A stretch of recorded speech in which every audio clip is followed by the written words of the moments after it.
ஒரு அமைதியான கிராமத்துல தனியா இருக்கக்கூடிய பெரிய வீடு. அதுல இருக்கிறவங்க எல்லாரும் கோடை விடுமுறைக்காக வெளியூருக்கு சுற்றுலா போயிருந்த போது அங்க சஞ்சய்னு ஒருத்தர் அந்த வீட்டுல யாரும் இல்லன்னு தெரிஞ்சுக்கிட்டு அவனுடைய கூட்டாளி சுரேஷையும் கூட்டிக்கிட்டு திருட கிளம்பிட்டார்.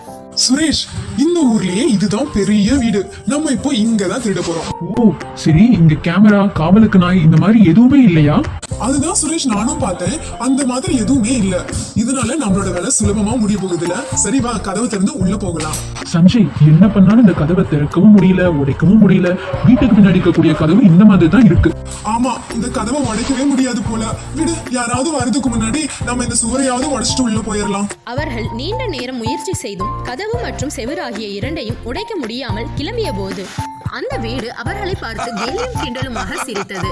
சஞ்சய் மற்றும் சுரேஷ் இது பேய் வீடாக இருக்குமோ என்று நினைத்து நடுங்கிக் கொண்டு நின்றிருந்தார்கள். பின் அவர்களிடம் அந்த வீடு பேசத் தொடங்கியது. இந்த வீட்டுக்குள்ள அவ்வளவு ஈஸியா நீங்க போய் திருட முடியாது. ஏன்னா இந்த வீடு JSW ஸ்டீல் மற்றும் சிமெண்ட்னால கட்டப்பட்ட தரமான கட்டிடம். அதே போல இந்த கதவுகளும் ஏஜிஸ் மற்றும் JSW ஸ்டீல் உட்டன் டோர்ஸ், இந்த இரண்டு பிராண்ட் கதவுகளையும் தான் இந்த வீட்டு முன்னாடி பின்னாடி ரூம்ஸ்ல எல்லா இடத்துலயும் வச்சிருக்காங்க.